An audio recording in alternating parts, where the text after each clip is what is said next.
working.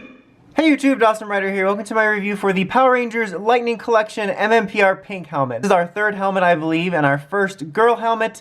And honestly, it has some mixed problems, but I think it looks good. So let's talk about that first. So first of all, it's on this stand right here that you get with it. This must be the work of an enemy stand user. It's pretty basic. You know, you just get the base and then these two little cone things you just attach together when you get it. It kind of reminds me of stacking cups, and then put this on top. It's honestly rather cheap. It's nice to have it though, to put it on there, and it gets the job done.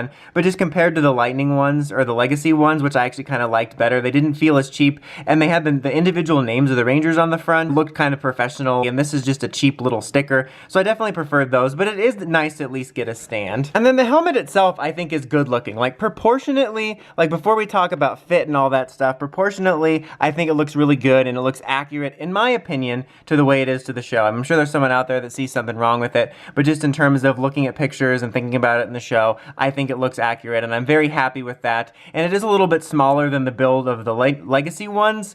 We didn't get a Legacy Pink one, but you know, I have the sort of scale to go on, so these in general, including white and red, are a little bit smaller in that regard, but it makes them kind of nice and compact, and I think they look good with that. You can see the visor, you can see my reflection in it, but it is a little bit more see-through, which was the same thing that happened on red and white, where it's a little bit more see-through than the Legacy one, which only bothers me slightly, just because when it's on the shelf, you can kind of see through it more, and you can kind of see people's eyes more than on the other ones. There's probably some sort of safety reason, but it's whatever. And I think the paint looks good. You know, the pink looks nice and vibrant. The pink is a little bit weird because it depends on how you're looking at it. Sometimes it looks a little bit too hot pink or darker pink. Like, to my naked eye, it looks a little bit like that, but looking through the camera, it looks a little bit better.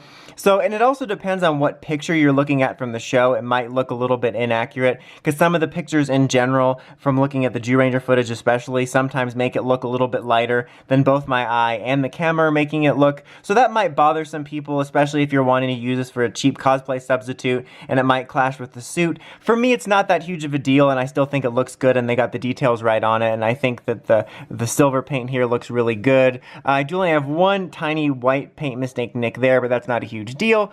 But overall, look-wise, setting aside a potential color inaccuracy, I think it looks good, and I'm happy with it with that.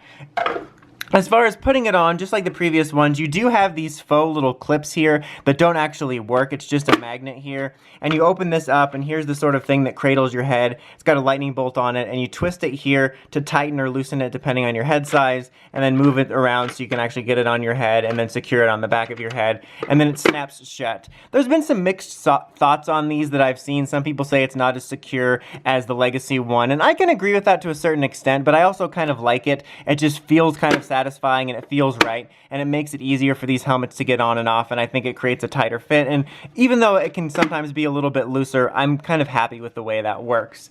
But look-wise here, again, it's pretty solid. Now, you're probably wondering, does it fit me? Because this is a MMPR Pink Female Ranger helmet, and I am a male, so will it fit me? Let's take a look. So as you can see, it fits exactly right. They got everything right, even the thing with the beard. So as you can see, that didn't work out so well, which is a bit unfortunate. Like, it makes sense because it's, you know, the Pink Ranger female helmet, and I'm a male, and it doesn't fit me. But that being said, red and white fit me, and I can see that being kind of disappointing. Like, I wasn't looking to wear this one as much, and I wasn't even looking to wear the other one as much. My primary purpose behind getting these is for display. I really like these as display pieces, so I'm not that upset about it, but I do think it kind of sucks it can't fit my head. Now, it might fit other guys' heads, because it might depend on your head size, because I have heard of people who have a hard time fitting the White Ranger and Red Ranger helmets on because their heads are too big. I've heard that's a problem. They were a little bit more snug for me. Red and white were more snug than the Legacy ones, which is true, but they did fit me. So it's disappointing that this can't fit me just because I'm not getting as much bang for my buck. So if I do want to wear this for whatever reason,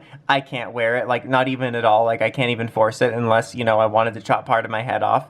And then I think it's also unfortunate for guy fans that want to wear it, or if someone wants to do an MMPR Pink male cosplay, because I swear to God I've seen that once at a Morphicon or something. But not to mention that exists from the Gokai change, the 1969 team, the color swap arc. I mean, even if they didn't exist, that's something someone probably wants to do, and I think it's unfortunate that it can't fit not just male heads, but you know, anybody that's got a slightly larger head. This one is made more slender than white and red because those did fit me, so that kind of sucks. So, what's the final verdict on this one, guys? I have some mixed thoughts on this one. I feel more mixed than I did red and white. I think it's unfortunate for those that want to wear this that may be male with a bigger head, or just a bigger head period, that you can't fit it on. And then again, there might be some complaints about this being a little bit more hot pink from some people, but setting that aside, I still do think this looks good. As a display piece, I'm still very happy with it. I'm still very impressed with the way the lightning helmets look good. Red, white, and blue look, red, white, and blue. Red, white, and pink all look really good together, and so for my purposes, I'm still very happy with it, and it still remains a cheaper alternative for someone that wants a helmet but doesn't want to pay expensive cosplay prices. That being said, it is still a little bit pricey, so and especially if you aren't going to be able to wear this and you're only going to be able to use it on display, I recommend maybe waiting for a sale. But then, if you like what you see and you don't mind it for display, then I can recommend it. But it is a little bit more of a mixed bag for me than the other ones. But that's about it for this one, guys. Until next time, like, comment, subscribe, and climb the steps and ring that bell so you can get notifications for my videos. Dawson Ryder, signing out.